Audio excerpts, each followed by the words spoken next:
Runner's guide techniques.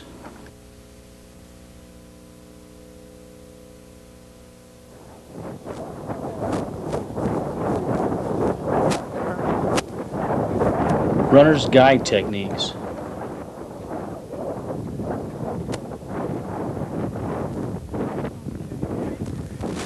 Winford Haynes, on the left in the red shorts, has been competing with the United States Association of Blind Athletes since 1976. Has attended meets in Germany, Canada, Korea, Spain, Italy, Sweden, Japan, Holland, as well as across the United States. His 1984 Paralympic world record for the 100 meter is still standing. In 1996, he was chosen to be one of the runners to carry the Olympic torch to the Centennial Games in Atlanta, Georgia. Winford also competes internationally in judo and goalball, has been featured in Sports Illustrated for Kids. He teaches physical education and cane travel for the New Mexico Commission for the Blind in Alamogordo, New Mexico. In this tape, Winford will explain and demonstrate the runner's guide techniques he uses in training and competition. The guide runner in the demonstration is Rob King, a teacher at the New Mexico School for the Visually Handicapped.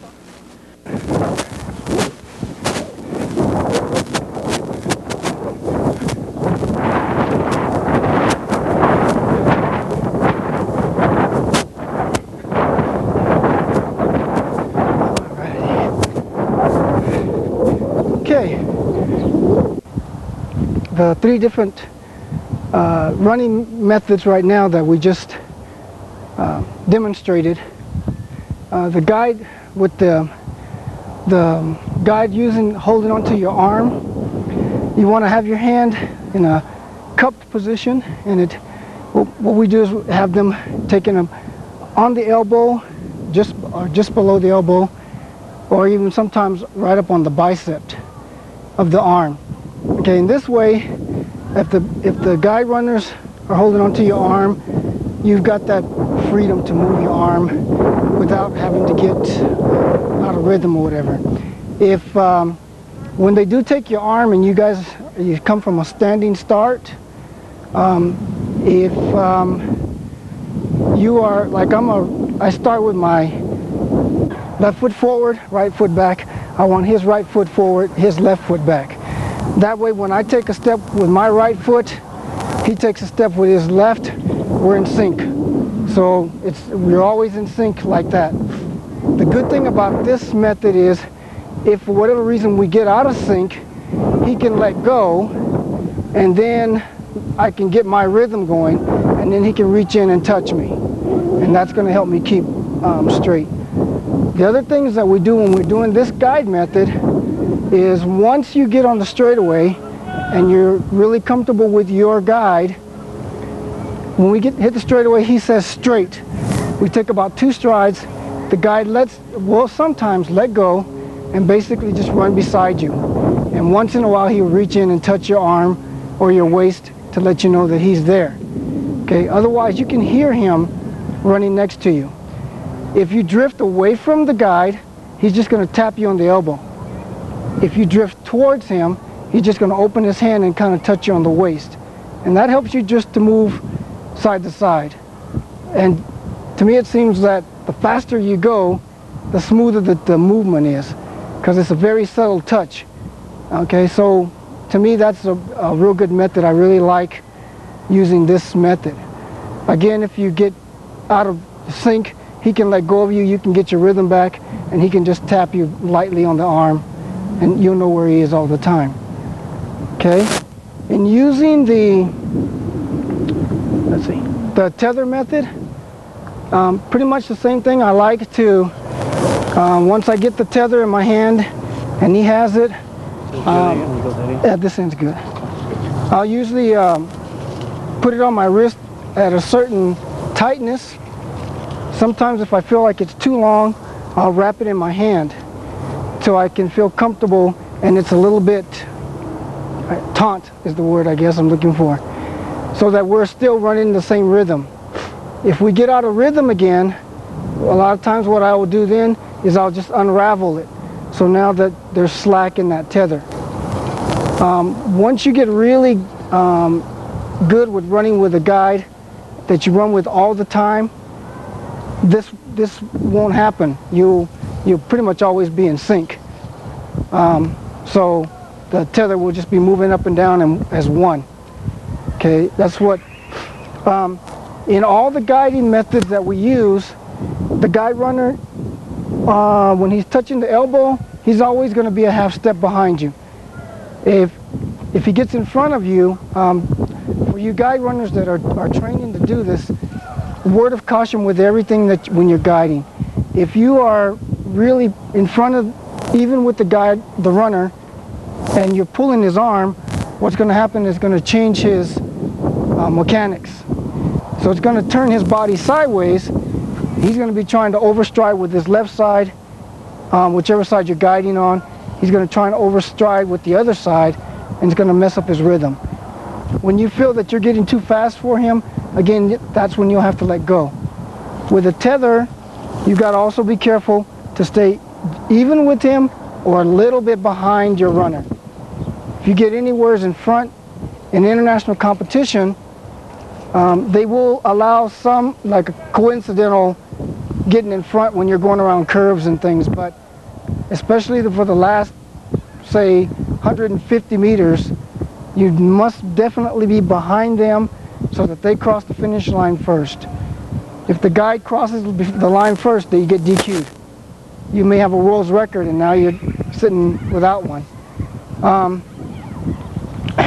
The third thing that we showed you was using a rail that we have here at the visually handicapped school track. Now that rail is, I guess, an average person about waist high is how the rail is. And basically what I do when I'm running on it is I just open my palm and put my hand on top of the rail and just let it slide across the top of the rail. And I don't get a lot of mobility up and down with my left arm, but I still get the movement back and forth, so I still get some sort of a rhythm. And for me, this rail has kept me, even with a lot of the world, and ahead of a lot of the other part of the world. So it's very beneficial to be able to get something set up like that. Okay, let's see, what else can we talk about as guide runners? In communicating with your runner, you can tell them where he is in the race. You can tell them what we do when we go around the curves. As we're going around the curve, we tell the runner guide will tell you, you know, in the curve. And then when you hit the straightaway, then they'll say straight. That lets you know the straight. When you come into the finish line, okay, this is very important too, so that you don't injure your runner.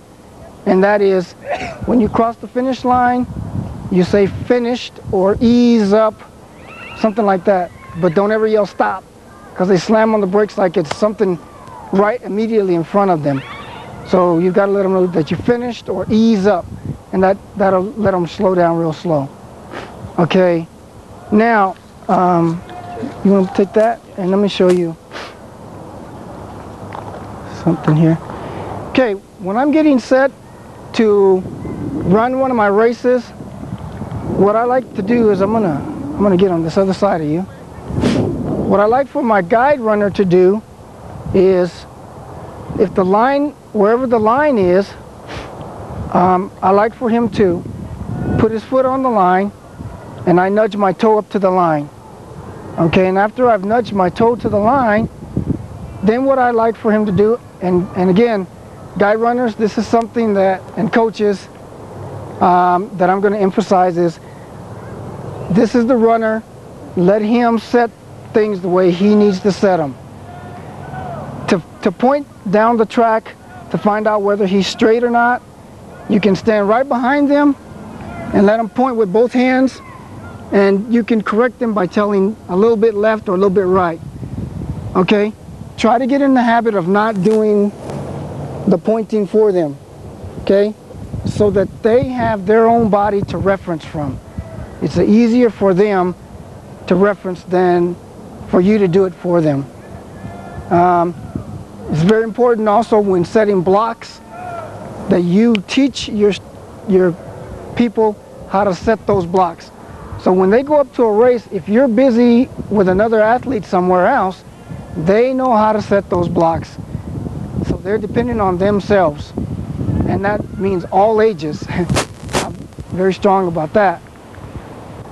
When a runner is getting ready to run a 200 or 400 sprint, after the guy lines his foot up, okay, now on the track you got, on the different lanes you got straightaway on a certain distance. If you're way out in the far lane, you got a little bit of track and then the curve.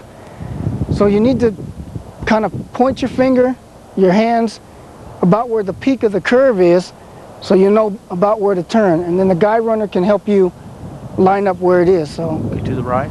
to the Right right. there. Okay.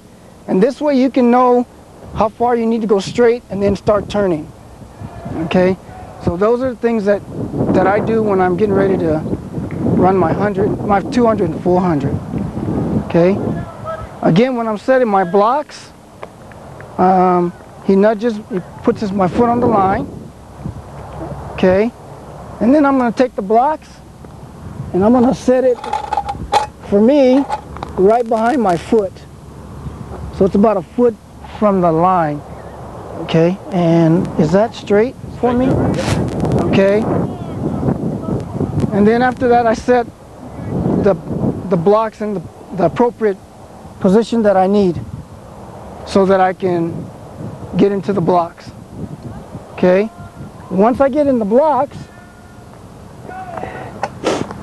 okay, again, he helps me to get my fingers behind the line. Back. Your left hand. That's a bunch. Left hand up. Okay. Okay. Okay. Okay. And back is what we do. Okay. Okay. Now, right now I'm just doing this. My guide runner is usually going to be to my left. I like my guide on my left side. And then he would get in his blocks, so you can go ahead and pretend to be in blocks there. He would be in his blocks. Okay. Then, well, one of the other things that I'll do is I'm gonna have you tell me from there, is I'm gonna point straight down the track from getting ready for the 100. See if my line is straight. Pretty straight. Okay. And then I'm gonna set my hands down. Okay. And then when I come up, set, go. The guy comes out and catches my arm. And that way, I'm on the road. In the Association for Blind Athletes and in international competitions, the guide runners the athletes, when they get ready to run the 100 meters, they're allowed to do their running however they want to do it. You can run with a guide, you can run to a person that calls you, or to two people. The first person needs to be 50 meters away from you, and the second person must be behind the finish line. When you start out, they have to start back behind that finish line. Okay. Different countries do it different ways. They use clapping, whistles, sticks, megaphones, numbers. The United States uses numbers. What you do is you line up in, say, lane 4 or 5, and they just consistently call lane 5. Over 555. If the person drifts into 3, then you change the number to 3. Usually what they do is like they wait until you're into 3, shading into 2 before they change the number. If you change it right away, now you're going to have that athlete zigzagging down the track. If they go to, well, from 5 to 4, I mean. If you're going from 5 to 6, again, wait until they're shading 3 or 7 before you change the number, so that they're still running straight and they have an idea where they're going. Some coaches like to start them in lane 4. If they drift to 3, they move over to 5 without telling them, and then the athlete has to cue in on that noise. For me,